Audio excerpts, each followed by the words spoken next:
काय? लग्न? आणि तेही आता? बरी आहेस ना तू?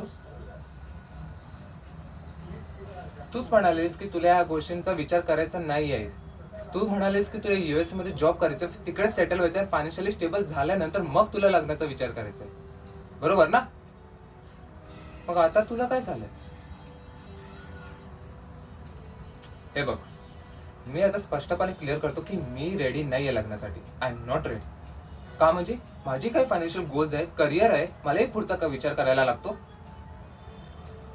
हे बघ, मला तुझं माहित नाही कारण तू कन्फ्युज आहेस. कारण तू आधी म्हणालीस की तुझं फायनान्शियल करिअर आणि आता तू म्हणतेस की मला तुझ्यासोबत लग्न करायचंय. हा,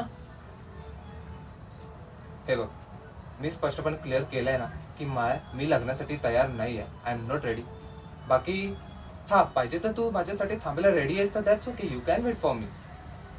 पण मी आता सध्या लग्नासाठी तयार नाही आहे. बाकी मी काय बोलू? तुला जे वाटतंय ते कर. धन्यवाद.